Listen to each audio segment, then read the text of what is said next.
Yes, good evening, good evening.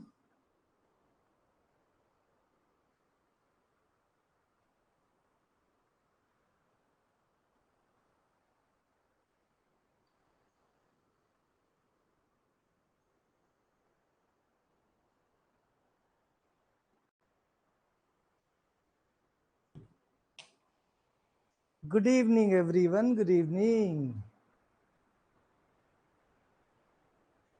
Yes, what's up? तो पढ़ाई जितना अब तक पढ़ाया गया उसमें कहीं कोई डाउट हो तो बताओ। देखो, जिस जिस टॉपिक में अगर कोई टॉपिक पढ़ाया जाता है, इन केस किसी टॉपिक में तुम्हें कोई डाउट रह जाता है ना, पहली चीज तो मोबाइल नंबर दिया गया है, वहां से डाउट क्लियर कर सकते हो। दूसरी बात यह है कि व्हाट्सएप ग्रुप बनाया गया, वहां पे अपने डाउट रेज कर सकते हो। तो उन टॉपिक्स को मैं वापस से कवर कर दूंगा, है ना। उसके बाद जो जो चीजें पढ़ाई जा रही हैं, यहां पर जो भी डाउट हो वो तो खैर यहीं पे क्लियर कर दिया जाता है। उसके बाद भी भाई महीने भर बाद कोई चीज पढ़ते हो, 10 दिन बाद पढ़ते हो, नहीं समझ में आती है, फिर बताओ, वीडियो एक बार देखो, उसके बाद मुझे बताओ, राइट। तो तब तक क्लियर करते रहो जब तक क्लियर ना हो जाए। वैसे कोशिश यही रहती है कि सारे डाउट तुम्हारे यहीं पर क्लियर कर दिए जाएं। तो आज सोशल फार्मेसी आई होप कि क्लियर हो गया होगा, है ना, बहुत ज्यादा उसमें दिमाग लगाने वाला नहीं है। आज हम बात करेंगे फार्मास्यूटिकल एड्स के बारे में, यूनिट नंबर 3। मैं पहले बताता हूं कि भाई टॉपिक के बारे में पहले समझ लिया करो कि टॉपिक कहना क्या चाहता है, किस चीज से रिलेटेड टॉपिक है। अगर ये चीज समझ में आ गई तो आगे जाके दिक्कत कम होगी। तो फार्मास्यूटिकल एड्स, है ना। देखो, सबसे पहली चीज की दवा बनाने में हम क्या पढ़ रहे हैं, फार्मास्यूटिक्स। यहां पर दवा के बारे में बात की जाएगी। तो दवा बनाने में बेसिकली दो कंपोनेंट बड़े इंपॉर्टेंट होते हैं। एक होता है तुम्हारा एपीआई, एपीआई तुम्हारा मेन कंपोनेंट होता है, और एक होता है एक्सीपिएंट। क्या होता है, एक्सीपिएंट होता है, राइट। तो याद रहे, जो एपीआई है ये तुम्हारा मेन कंपोनेंट होता है, मेन कंपोनेंट यानी असली चीज जो बीमारी में को ठीक करने में मदद करता है, वो क्या होता है, एपीआई है, जिसको बोलते हैं क्या है, active pharmaceutical ingredient. Full form क्या है, एक्टिव फार्मास्यूटिकल इंग्रेडिएंट, है ना। और जो एक्सीपिएंट है ये इनर्ट मटेरियल होता है, इसका कोई भी थेरेपेटिक इफेक्ट नहीं होता, ये अपना कोई भी प्रभाव नहीं डालता।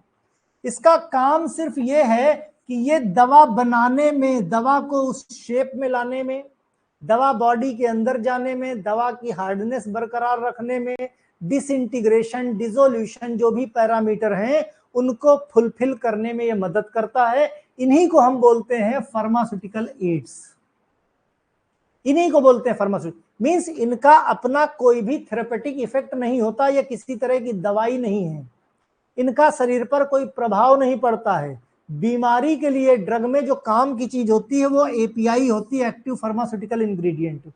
ये तो खाली मददगार होते हैं, सपोर्टिव सब्सटेंस होते हैं, और इनर्ट होते हैं, किसी तरह से दवा के साथ रिएक्शन नहीं करते, शरीर पर भी कोई प्रभाव या दुष्प्रभाव नहीं डालते, है ना। तो अभी एपीआई के बारे में नहीं पढ़ना है हमको, हमको पढ़ना है बेसिकली एक्सीपिएंट के बारे में। देखेंगे हम कि कौन सा डाइल्यूएंट होता है, कौन सा ग्लाइडेंट होता है, कौन लुब्रिकेशन की तरह काम करता है, कौन बाइंडर की तरह काम करता है, कौन प्रिजर्वेटिव की तरह काम करता है, कौन कलरिंग एजेंट होता है, कौन फ्लेवरिंग एजेंट होता है, राइट, कौन स्वीटनिंग एजेंट होता है।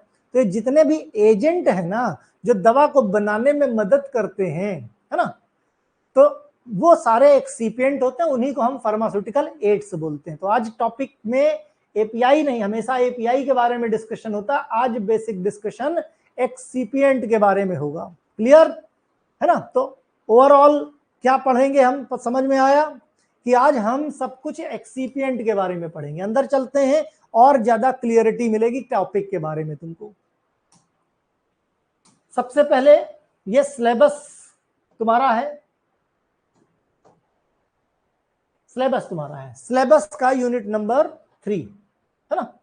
यूनिट नंबर 3 है पैकेजिंग मटेरियल, और यूनिट नंबर 1 जो स्कोप एंड इंट्रोडक्शन था वो हो गया। यूनिट नंबर 3 पे आते हैं हम लोग। बड़ा सिंपल है लेकिन बड़ा ही इंपॉर्टेंट है। इसमें से क्वेश्चन कौन कौन से बनते हैं वो भी जान लो एग्जाम पॉइंट ऑफ व्यू से। तुम्हारा एक तो short note on pharmaceutical aid बन जाता है क्वेश्चन सीधे सीधे। फार्मास्यूटिकल एड प्रीवियस ईयर्स के पेपर अपलोड है एप्लीकेशन पे, देख लेना। फार्मास्यूटिकल एड बेहिसाब बार पूछा गया है। उसके बाद और क्या पूछा जा सकता है, कभी कभी short note on organoleptic compounds या ऑर्गेनोलेप्टिक्स के बारे में। उसके बाद तीसरा क्वेश्चन यहां से बनता है प्रिजर्वेटिव। ध्यान रहे इन तीन के अलावा चौथा क्वेश्चन नहीं बनता है, राइट। फिर क्वेश्चन बनेंगे मल्टीपल चॉइस क्वेश्चन में। मल्टीपल चॉइस क्वेश्चन में क्या बनेंगे, कलरिंग एजेंट कौन कौन से हैं एग्जाम्पल, फ्लेवरिंग एजेंट कौन कौन से हैं एग्जाम्पल, स्वीटनिंग एजेंट कौन कौन से हैं, इसमें भी आर्टिफिशियल नेचुरल, प्रिजर्वेटिव के एग्जाम्पल्स और उनके यूज, ये एमसीक्यू में पूछे जाते हैं, राइट। सब्जेक्टिव में केवल इसमें से तीन ही क्वेश्चन बनते हैं, उन तीन में से कोई ना कोई एक क्वेश्चन हर साल पूछा जाता है। यानी ये टॉपिक अगर तुम्हारा तैयार होता है तो कम से कम बोर्ड एग्जाम के 5 नंबर तुमने फिक्स कर लिए। 5 नंबर हमेशा इसी तरह कैलकुलेट किया करो कि अच्छा हमने पढ़ाई कर ली, इतने नंबर मेरे पूरे हो गए, अब हमारी बैक नहीं लग सकती। अब हम किधर अग्रसर होंगे, पहला तो हम बैक बचाएंगे, दूसरा फिर हम आगे बढ़ेंगे काहे का, टॉपर की लिस्ट में नाम लाने के लिए। इस तरीके से टारगेट स्टेप बाय बाय, इससे इनका हो ना सबसे टॉप हम ही करेंगे, पहले उसके लिए कर्म करना पड़ेगा, स्ट्रेटजी बनानी पड़ेगी। तुम आज क्या कर रहे हो जो कल तुम टॉपर बनोगे, ये मेन चीज होती है, राइट। चलो भाई आगे बढ़ते हैं, फार्मास्यूटिकल एड्स के बारे में डिस्कशन करते हैं।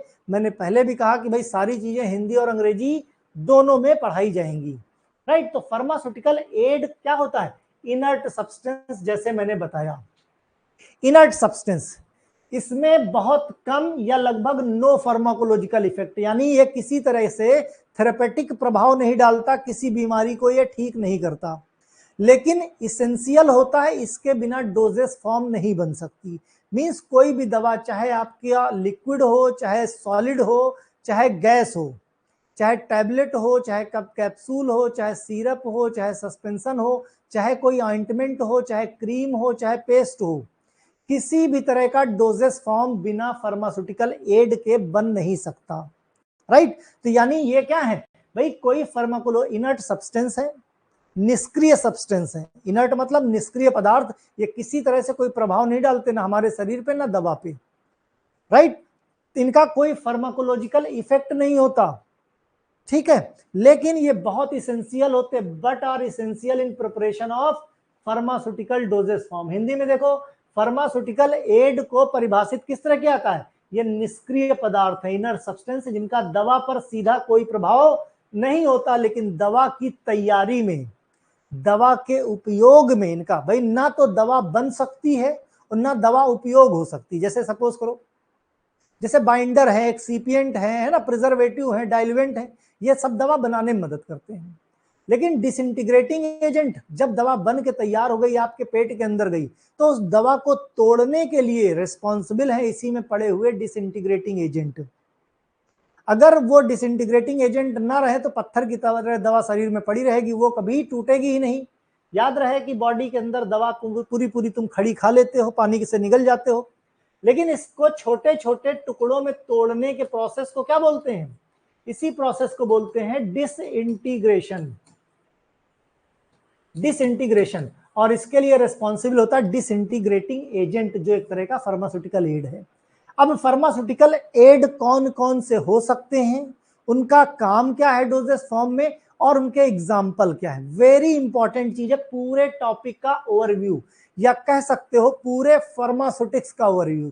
यूनिट नंबर 3 में भी यही चीजें देखोगे, यूनिट नंबर 5 में भी यही चीजें देखोगे, यूनिट नंबर 4 में भी। मींस फार्मास्यूटिक्स जहां तक दवा का लेना देना है, इस क्लासिफिकेशन के बाद वो मींस अगर इसको नहीं आता तो वो दवा तुम बना ही नहीं सकते, यानी बहुत इंपॉर्टेंट है। तो क्लासिफिकेशन हम करेंगे फार्मास्यूटिकल एड का। कोई भी डोजेस फॉर्म बनाने जाओ, आपको फार्मास्यूटिकल एड तो डालना ही पड़ेगा। जैसे अलग अलग श्रेणियां हैं, जैसे एडजॉर्बेंट की बात करें, ये सब्सटेंस क्या करते हैं, अगर किसी सब्सटेंस में मॉइस्चर ज्यादा आ गया, किसी दवा में मॉइस्चर ज्यादा है, कोई गैस अंदर चली गई है, तो हम क्या करते हैं, अक्सर तुम देखते होगे कि बहुत सारी बॉटल्स है ना, पानी की बॉटल्स होती हैं जो स्टील वाली थर्मोस्टेट, उसमें देखते होगे छोटी छोटी सी पाउच पड़े रहते हैं, दो किसी में एक पाउच पड़ा रहता है। उसको बोलते हैं सिलिका बैग। ठीक है, ठीक उसी तरीके के सिलिका बैग आपको बहुत सारी दवाएं हैं, उन दवाओं में भी देखने को मिलेगी। दवाओं के जो प्लास्टिक के एचडीपी के कंटेनर्स होते हैं, जब आप कंटेनर ओपन करते हो तो उनके अंदर भी सिलिका बैग मिलते हैं। उनका क्या काम, वो डेसिकेंट की तरह यूज होते हैं कि एक्स्ट्रा मॉइस्चर अगर आ गया है कंटेनर के अंदर, भाई बार बार कंटेनर खोलते हो है ना, टैबलेट भाई निकाली गई तो उसके अंदर मॉइस्चर आ सकता है, तो मॉइस्चर को क्या करता है, एब्जॉर्ब करने का काम। तो एडजॉर्बेंट क्या करता है, ये एडजॉर्ब कर लेता है, जैसे एक्टिवेटेड चारकोल, कैओलिन है ना, ये सब क्या करते हैं, अवशोषित कर लेते हैं। एसिडिफायर्स है ना, एसिडिफायर और एल्कलाइजर डाला जाता है दवा बनाने में। भाई ये क्या करते हैं, पीएच को मेंटेन करते हैं। हर रिएक्शन एक स्पेसिफिक पीएच पे होती है, हर रिएक्शन का अपना एक पीएच होता है, उसी पीएच पे वो रिएक्शन करती है। तो दवा बनानी है तो पीएच एडजस्ट करना, मान लिया किसी भी सॉल्वेंट को या किसी भी रिएक्शन को एसिडिक बनानी है तो एसिडिफायर यूज करो, जैसे सिट्रिक एसिड यूज करते हैं। बहुत सारी रिएक्शंस जो हैं एल्कलाइन मीडियम में होती हैं, तो एल्कलाइन में सोडियम बाइकार्बोनेट का यूज करते हैं। यस सुधीर, थायरॉक्सिन है ना, किसी को अगर थायराइड है तो थायराइड भी एचडीपी कंटेनर है ना, जैसे लिवोथायरॉक्सिन 0.25, 0.5, 0.75 mg की टैबलेट्स आती ना, तो उसको जैसे ही ओपन करोगे तो उसके अंदर सिलिका बैग देखने को मिलेगी, राइट। तो ये सब रहती है एसिडिफायर, एल्कलाइजर। फिर एंटीऑक्सीडेंट, एंटीऑक्सीडेंट क्या है कि ड्रग को ऑक्सीडाइज नहीं होने देती। भाई कोई भी चीज है, दाल घर में बनी है सुबह की, गर्मी ज्यादा है तो शाम तक महक जाती है। क्यों महक जाती है, क्योंकि उसमें माइक्रोबियल ऑक्सीडेशन हो जाता है, माइक्रोब्स डेवलप हो जाते हैं और दाल खट्टी हो जाती है, राइट। उसी तरीके से हम क्या करते हैं, एंटीऑक्सीडेंट, जैसे दूध है, दूध है ना, तुम घर में किसी के घर में जानवर है या किसी कोई दूध लेने जाता है, अगर सुबह से रखा शाम तक ना उबालो तो दूध खराब हो जाएगा, राइट। लेकिन पैकेट वाला दूध देखो 2 दिन रखा रहता है, खराब नहीं होता है। क्यों, क्योंकि उसमें एंटीऑक्सीडेंट और प्रिजर्वेटिव मिला दिए जाते हैं, जिससे कि prevent the oxidation of drug, का ऑक्सीडेशन नहीं होता। तो एंटीऑक्सीडेंट का एग्जांपल क्या भाई, एस्कॉर्बिक एसिड जिसको हम विटामिन सी बोलते हैं, और सोडियम मेटाबाइसल्फाइट, ये क्या है, ये है एंटीऑक्सीडेंट। याद रहे एडजॉर्बेंट के एग्जांपल क्या है ना, इसमें चारकोल के बाद सिलिका जेल भी बोलते हैं, क्या बोलते हैं, सिलिका जेल के बैग है ना। एसिडिफायर, एल्कलाइजर, एसिडिफायर में एसिडिक सिट्रिक एसिड, एल्कलाइजर में सोडियम बाइकार्बोनेट एंटासिड है। एंटीऑक्सीडेंट ये ऑक्सीडेशन नहीं करने देते, एस्कॉर्बिक एसिड और सोडियम मेटा बाइसल्फाइड, ये सब एमसीक्यू में भी पूछे जाते हैं, राइट। तो फार्मास्यूटिकल एड में तो पूछे जाएंगे। अगला क्या, बफर, ये क्या करता है, पीएच को मेंटेन। बफर क्या होता है, बफर जैसे आपका ब्लड बफर है, कोई भी चीज अगर आपने बफर सिस्टम बना दिया तो बफर क्या करता है, अपने पीएच को चेंज नहीं होने देता। कब तक, अगर थोड़ी सी मात्रा हम उसमें एसिड की या थोड़ी सी मात्रा अगर बेस की मिलाते हैं तो बफर अपने आप को अपना पीएच मेंटेन रखता है, उसको चेंज नहीं होने देता। ठीक उसी तरीके से कोई दवा है वो एसिडिक या बेसिक ना हो पाए, इसीलिए उसमें बफर मेंटेन करते हैं। और बफर काहे का बनाते हैं, स्थिरता बनाने के लिए सोडियम फॉस्फेट या सिट्रिक एसिड, सोडियम सिट्रेट, इनके बफर तैयार किए जाते हैं। उसके बाद डिसइंटीग्रेटिंग एजेंट, इनका क्या काम है, कोई भी दवा आप लेते हो है ना, कोई भी मेडिसिन आपने ली, दवा है ना, ओरल रूट से दवा आपने खाई, दवा आपके पेट के अंदर जैसे ही जाती है तो जो पेट आपका है वो जैसे घर में मिक्सर ग्राइंडर चलता है, एक्चुअल में पेट देखोगे तो इसी तरह। जब भी खाना खाते हो है ना, तो कोई खाना खाए उसके पेट में अपने कान लगा के देखो, वहां से आवाज आएगी। वो आवाज क्यों आती है, क्योंकि मिक्सी चल रही है। मिक्सी का काम क्या होता है, बड़ी बड़ी चीजों को छोटे छोटे टुकड़ों में तोड़ना। कई बार चावल आप खड़ा खा लेते हो, कई बार रोटी आप खड़ी खा लेते हो, पूरी तरह से नहीं कुचल पाते हो, यानी उसको लिक्विड नहीं बना पाते हो। तो जाहिर सी बात, खड़ा चावल या खड़ी सब्जी या खड़ी रोटी आपका पेट डाइजेस्ट नहीं कर सकता, एब्जॉर्ब नहीं कर सकता। तो मिक्सी चलती है, मिक्सी उसको लिक्विड बना देती है और लिक्विड फॉर्म फिर एब्जॉर्ब हो जाता है। ठीक उसी तरीके से दवा पानी से आप निगल जाते हो, लेकिन जब निगल जाओगे तो दवा थोड़ी ना एब्जॉर्ब हो जाएगी, ब्लड में थोड़ी ना भाग जाएगी। तो इसमें क्या मिलता है, डिसइंटीग्रेटिंग एजेंट, डिसइंटीग्रेटिंग एजेंट ये इस दवा के अंदर पड़ा रहता है दवा बनाने के समय। तो डिसइंटीग्रेटिंग एजेंट क्या है? फार्मास्यूटिकल एड्स है, राइट। इसकी मदद से ये दवा छोटे छोटे टुकड़े में टूटती है। जैसे ही पेट में पहुंचेगी ये छोटे छोटे टुकड़ों में टूट जाएगी, और जैसे छोटे छोटे टुकड़ों में टूट जाएगी वैसे ही इसका भाई छोटे छोटे टुकड़ों में क्यों टूटेगी? क्योंकि सरफेस एरिया बढ़ जाएगा। तो गैस्ट्रिक जूस इसके ऊपर आके लग जाएगा और इसमें से क्या है, मेन जो एपीआई है वो बाहर निकल आएगा। मेन जो एपीआई है वो बाहर निकल आएगा और फिर ये एपीआई कहां, इस एपीआई का आपके ब्लड में एब्जॉर्प्शन हो जाएगा। यानी एपीआई कहां पहुंच गया? आपके ब्लड में पहुंच गया, ब्लड सर्कुलेशन में, राइट। तो याद रहे बड़ी टैबलेट छोटे टुकड़ों में टूटती है उसको डिसइंटीग्रेशन कहते हैं, और इन छोटे छोटे टुकड़ों से एपीआई के बाहर आने के प्रोसेस को डिसोल्यूशन कहते हैं। बताओ भाई, डिसोल्यूशन डिसइंटीग्रेशन बच्चे पढ़ते हैं, डिसइंटीग्रेशन और डिसोल्यूशन में हमेशा कंफ्यूज रहते हैं। कई बार लगता है कि वो दोनों सेम टू सेम है। मैं अपनी बात भी कर रहा हूं, मैं भी जब स्टूडेंट था तो मुझे भी ये कंफ्यूजन रहता था। इसीलिए जो कंफ्यूजन मुझे रहे कम से कम तुम्हारे दूर कर दूं। अब ये चीज समझ में आई कि नहीं? बड़ी टैबलेट को छोटे छोटे टुकड़ों में तोड़ देते हैं जिससे उसका सरफेस एरिया बढ़ जाता है। तो बड़ी टैबलेट को छोटे छोटे टुकड़ों में तोड़ने के प्रोसेस को डिसइंटीग्रेटिंग एजेंट बोलते हैं। मींस डिसइंटीग्रेशन ये किसकी मदद से होता है? डिसइंटीग्रेटिंग एजेंट की मदद से। इसके अंदर से एपीआई के निकलने के प्रोसेस को, एपीआई बाहर निकल के डिसॉल्व हो जाता है। भाई ये एपीआई थोड़ी है, इसके अंदर तो भाई ये जो छोटे छोटे टुकड़े हैं जैसे दवा है, इसमें क्या क्या है? एपीआई है प्लस एक्सीपिएंट है। एक्सीपिएंट क्या? फार्मास्यूटिकल एड्स है ना। और हमारे शरीर को जरूरत क्या है? बीमारी को ठीक करने के लिए सिर्फ एपीआई काम का है। तो इस डिसइंटीग्रेटिंग की मदद से छोटे छोटे टुकड़ों में तोड़ दिया गया। तोड़ने के बाद यहां से क्या निकाला? एपीआई निकाला, क्योंकि हमें काम सिर्फ एपीआई का है। बाकी जो एक्सीपिएंट होता है वो बॉडी से अनडाइजेस्टेड फॉर्म में बाहर निकल जाता है, राइट। मैक्सिमम बाहर निकल जाता है, थोड़ा बहुत एब्जॉर्ब भी होता है तो उससे कोई खास फर्क पड़ता नहीं है।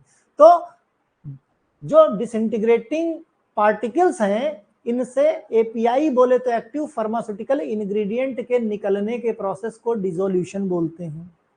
टैबलेट के टूटने के प्रोसेस को डिसइंटीग्रेशन बोलते हैं, ध्यान रहे, राइट। तो डिसइंटीग्रेशन के लिए एजेंट यूज होते हैं। तो यहां पर डिसइंटीग्रेटिंग एजेंट है, इसलिए क्या करते हैं? फैसिलिटेट ब्रेकडाउन टैबलेट, टैबलेट को तोड़ने में मदद करते हैं। एग्जांपल स्टार्च हो गया, सोडियम स्टार्च ग्लाइकोलेट, ये डिसइंटीग्रेटिंग एजेंट। कई बार एमसीक्यू में पूछते हैं डिसइंटीग्रेटिंग कौन है ना। बाकी super disintegrating agent croscarmellose sodium, ये भी सब आगे बताया जाएगा। क्रॉस कार्मेलोस सोडियम ये सब क्या है? सुपर डिसइंटीग्रेटिंग एजेंट है ना। अगला आता है डाइल्यूवेंट। डाइल्यूवेंट का क्या काम होता है? कई बार क्वेश्चन आता है डाइल्यूवेंट का काम बताओ। तो डाइल्यूवेंट क्या करता है? दवा का वजन बढ़ाने का काम करता है। इनको हम फिलर्स बोलते हैं। ये बल्क बनाते हैं, डोजेस फॉर्म का बल्क।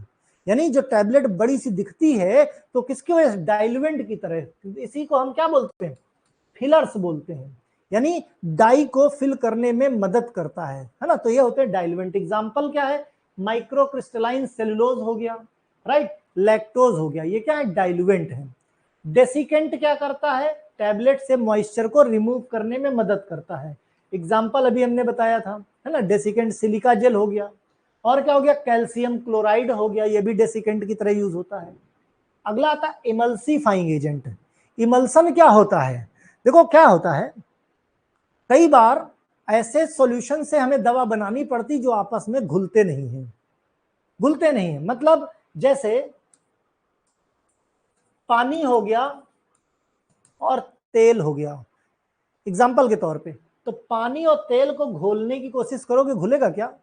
पानी में तेल तो घुलते नहीं है, राइट। यानी कहने का मतलब इमल्सन वो चीजें हैं जो दो लिक्विड होंगे लेकिन लिक्विड आपस में मिलेंगे नहीं, आपस में मिक्सिंग नहीं होगी। तो इसी में हम इमल्सीफाइंग एजेंट देते हैं। क्या करते हैं? Emulsifying agent. ये दोनों को मिक्स करने का काम करता है, लेकिन अगर लंबे समय तक रख दो तो फिर से अलग हो जाएंगे, राइट। तो मिक्स करने का हेल्प फॉर्मिंग इमल्सन, इमल्सन इसी को कहते हैं, दो लिक्विड, दो इमिसिबल लिक्विड अगर आपस में घुल जाते हैं, घोल दिया जाता है with the help of emulsifying agent, तो उसको क्या बोलते हैं, इमल्सन। याद रहे दोनों लिक्विड रहते हैं इमल्सन में, सिलिका जेल, कैल्शियम क्लोराइड, ये सब काम करते हैं इमल्सिफाइंग एजेंट। अगला आता है फिल्टर एड्स। फिल्टर एड क्या, फिल्ट्रेशन प्रोसेस। भाई जब दो सब्सटेंस को क्या किया गया, घोल दिया गया आपस में, बहुत सारी उसमें इम्प्योरिटी रहती है, अरे तो इम्प्योरिटी को फिल्टर करने के लिए फिल्टर एड का इस्तेमाल करते हैं ना, फिल्ट्रेशन प्रक्रिया में मदद करता है, जिससे कि क्या होता है, कई बार भाई कॉलेज में क्या करते हो, फनल लेते हो, कॉलेज में कभी फिल्टर किया, अभी तो फर्स्ट ईयर की क्लासेस खैर नहीं शुरू हुई है ना, जब शुरू होंगी तो क्या करोगे भाई, एक कोनिकल फ्लास्क ले लिया तुमने, राइट, ये कोनिकल फ्लास्क ले लिया, इसमें तुमने क्या किया, इसमें तुमने फनल लगा दी, ये हो गई फनल, है ना, इसमें तुमने फनल लगा दिया। अब इसी में स्लरी डालते हो, स्लरी मतलब कोई भी सॉल्वेंट या कोई भी लिक्विड, काहे के लिए, फिल्टर करने के लिए, और यहाँ पे फिल्टर पेपर का इस्तेमाल किया गया। फिल्टर पेपर क्या काम करेगा, फिल्टर एड की तरह काम करेगा, है ना। फिल्टर एड में फिल्टर पेपर भी रहेगा और ऐसा सब्सटेंस जो यहाँ पर केक का फॉर्मेशन ना होने दे। भाई जालियां कई बार बंद हो जाती है, जैसे चाय छानते हो तो चाय में मलाई ज्यादा है, तो जो छन्नी होती है उसके ऊपर मलाई लग जाएगी, तो फिर क्या होता है, वो छन नहीं पाता है, तो लिक्विड में फिल्टर एड डाल देते हैं जिससे वो प्रॉपर फिल्टर हो जाए। तो इसमें डाई ऑटोमेसियस अर्थ का इस्तेमाल करते हैं एज ए फिल्टर एड की तरह, मतलब फिल्ट्रेशन कैपेसिटी को बढ़ाने के लिए। अगला आता है प्रिजर्वेटिव। प्रिजर्वेटिव सब्सटेंस मिलाया जाता है जिससे कि कोई भी माइक्रोबियल ग्रोथ ना हो, है ना, जैसे सूक्ष्म जीवियों का विकास ना हो, उसको बोलते हैं क्या, प्रिजर्वेटिव।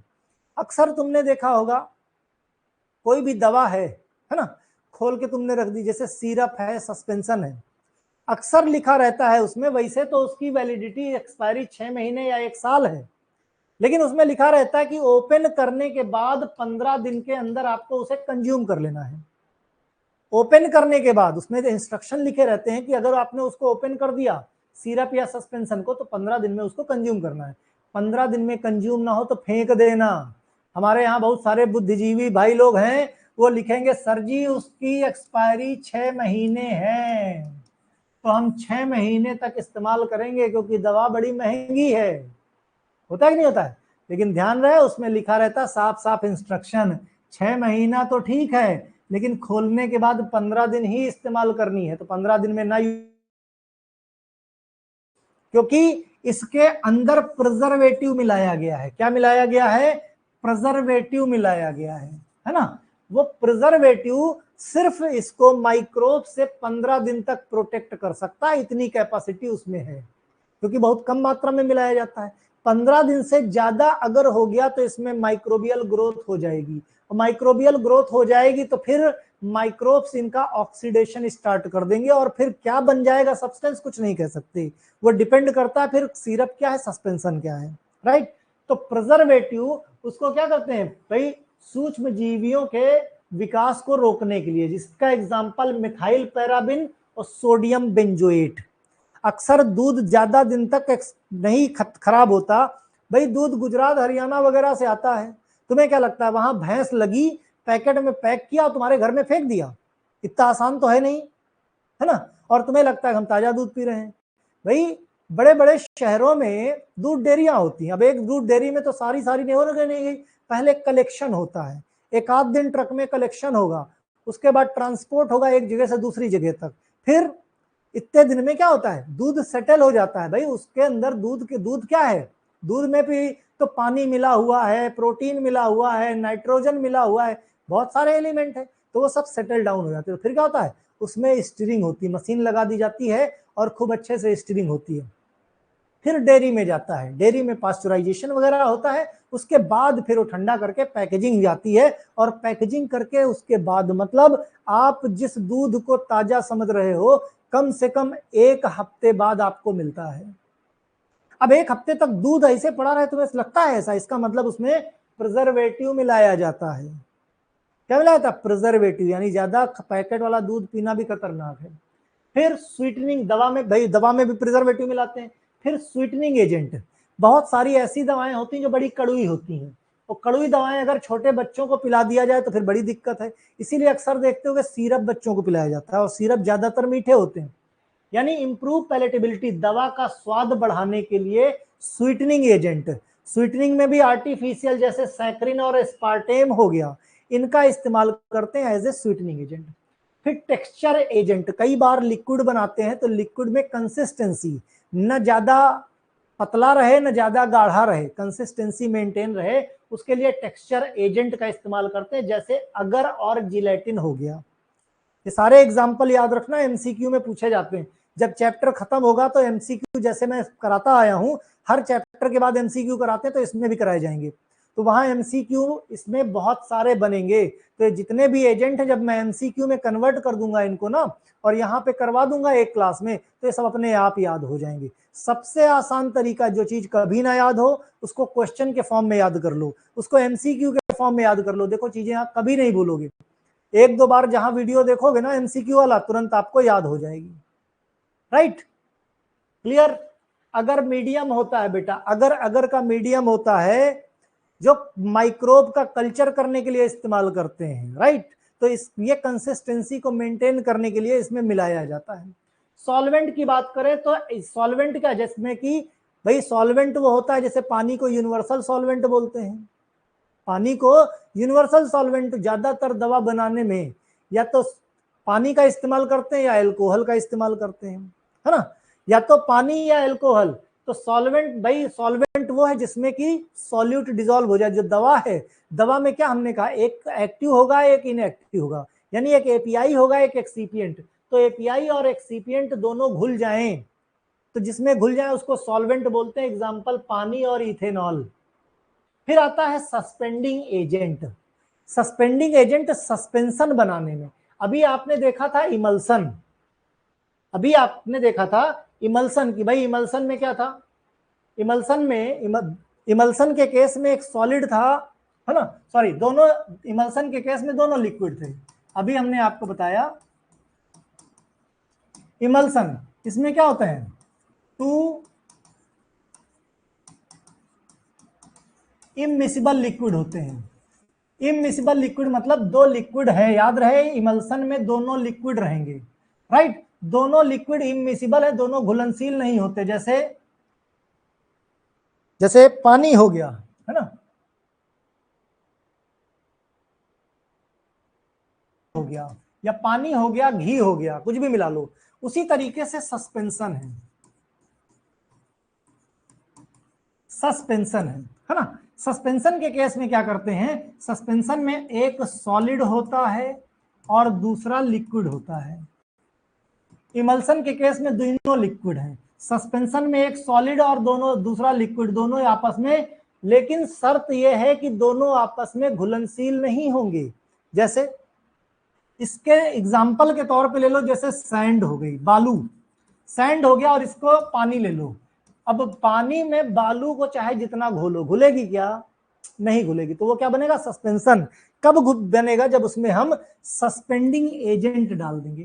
भाई ऐसे क्या है, बालू में पानी को घोल दो, तो थोड़ी देर घोल के रखोगे, थोड़ी देर घोल के रखो, उसका फिर वो तुरंत नीचे बालू बैठ जाएगी, बैठ जाएगी कि नहीं बैठ जाएगी, है ना। लेकिन वहीं पे क्या करो कि पानी में, पानी की जगह पानी को हटाओ, शहद ले लो।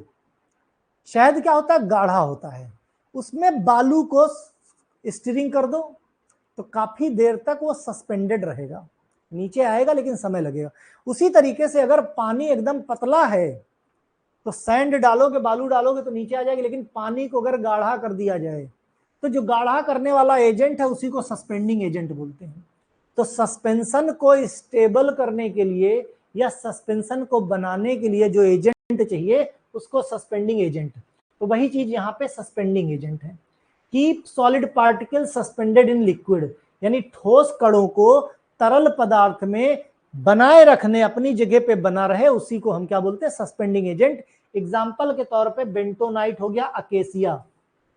अकेसिया क्या होता है, बबूल के ऊपर गोंद लगा होता है ना, उस गोंद को पिघला के अगर पानी में घोल दिया जाए तो पानी गाढ़ा हो जाएगा कि नहीं हो जाएगा, गाढ़ा हो जाएगा। और जब गाढ़ा हो जाएगा तो उसमें बालू डाल दो चाहे जो, वो उसी तरह पड़ा रहेगा काफी समय तक। उसके बाद बाइंडर का काम करते हैं, जैसे रोटी बनाते हैं घर में ना, रोटी, अब सोच के देखो कि अगर उसमें पानी ना मिलाया जाए तो क्या कितनी भी ताकत लगा दो रोटी नहीं बनेगी, चाहे जितनी ताकत लगा लो। तो पानी क्या काम करता है, पानी सभी आटे के कणों को एक साथ मिलाता, उनके बीच में बॉन्डिंग बना लेता है, सबको एक साथ मिला लेता है, यानी सबको बांध देता है। उसी तरीके से दवा में पाउडर को टैबलेट बनाने के लिए बाइंडर चाहिए, जिससे कि सभी कणों को बाइंड करे, बांध सके, यानी help binding the powder particles, उसी को बोलते हैं बाइंडर। एग्जाम्पल के तौर पर पीवीपी यानी पॉलीविनाइल पाइरोलिडीन और स्टार्च, ये क्या है, ये बाइंडर का काम करते हैं, एग्जाम्पल के तौर पे याद रखना सारे, ठीक है। अगला आता है ह्यूमेक्टेंट। अब जैसे क्रीम लगाते हो, है ना, क्रीम लगाया थोड़ी देर में सूख जानी चाहिए, लेकिन क्रीम लगाते हो तो काफी देर तक ड्राइनेस नहीं आती, ड्राइनेस ज्यादा है क्रीम लगा लो, यानी क्रीम क्या कर रही है, शरीर से मॉइस्चर को उड़ने नहीं दे रही है, तो वो काम ह्यूमेक्टेंट करते हैं, यानी क्रीम में ह्यूमेक्टेंट पड़े रहते हैं, वो क्या करते हैं, मॉइस्चर नमी को कायम रखने में मदद करते हैं। एग्जाम्पल के तौर पर ग्लिसरीन और सार्बिटॉल, देखोगे जब क्रीम है तो ग्लिसरीन या सार्बिटॉल जरूर पड़ा होगा उसमें, वो क्या काम करता है कि शरीर के को सूखने नहीं देता। फिर लुब्रिकेंट की बात करें, भाई पाउडर है, पाउडर को जब किसी मशीन में डालोगे टैबलेट बनाने के लिए तो चांसेस बनते हैं कि कई बार वो पाउडर मशीन के पार्ट में फंस जाए, फंस सकता है, जिससे मशीन जाम हो सकती है, टैबलेट अच्छे से नहीं बन सकती। तो भाई मशीन के पार्ट में ना बनने पाए, टैबलेट जो है मशीन के पार्ट और पाउडर के बीच में फ्रिक्शन को कम करने का काम करता है, यानी घर्षण को कम, reduce the friction during tablet manufacturing.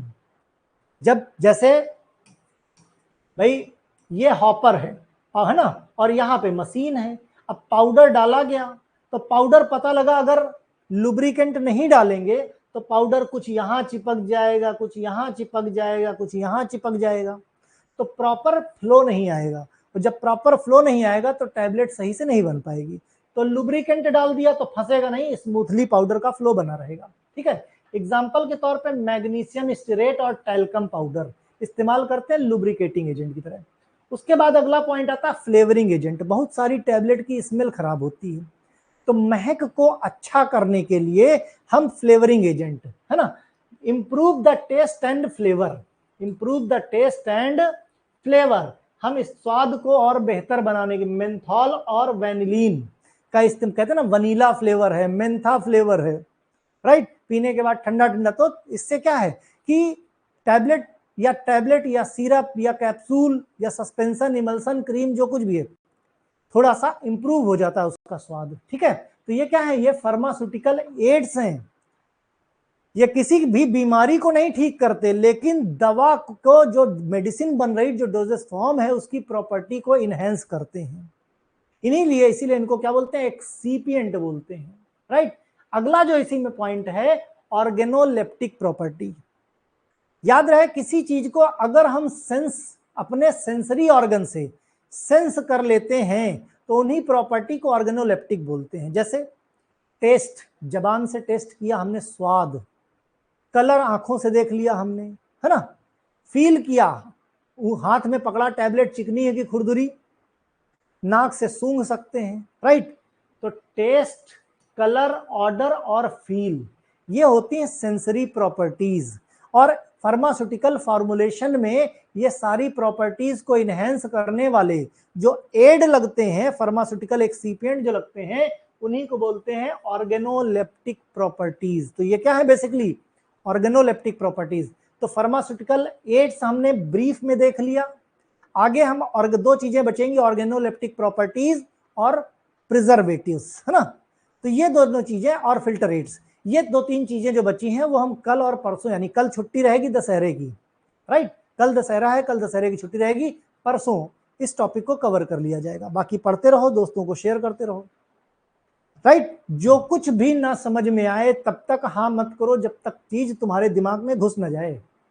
दिमाग में घुसे, हमारे पास पढ़ाने के बहुत सारे तरीके हैं, इस तरीके से नहीं दिमाग में जाएगा तो दूसरा तरीका निकाला जाएगा, दूसरे से नहीं जाएगा तो तीसरा निकाला जाएगा। कहने का मतलब समझ में आना चाहिए। काउंसलिंग पे फोकस रखना, सारी चीज इंस्ट्रक्शंस पहले बता रखा हूं। क्लियर? तो कल छुट्टी, कल एंजॉय करो, कल टेस्ट सीरीज लगा लो। कृष्णा घर नहीं जाएंगे यार, घर जाएंगे दिवाली पे। साहेब जान अंसारी, हिंदी और इंग्लिश मिक्स करके लिखो। जो मैंने असाइनमेंट दिया है उसको सही से तुम लोग लिखो। कल फार्मास्यूटिक्स का असाइनमेंट मिलेगा, कल सुबह से शाम तक के बीच में फार्मास्यूटिक्स का असाइनमेंट मिलेगा, उसको सॉल्व करके व्हाट्सएप ग्रुप पे डालो। ठीक है, चलो भाई, बाय। कुछ भी डाउट हो तो दिन में 10 से 11 फोन पे बात करो, बाकी अपने दोस्तों को शेयर करते रहो।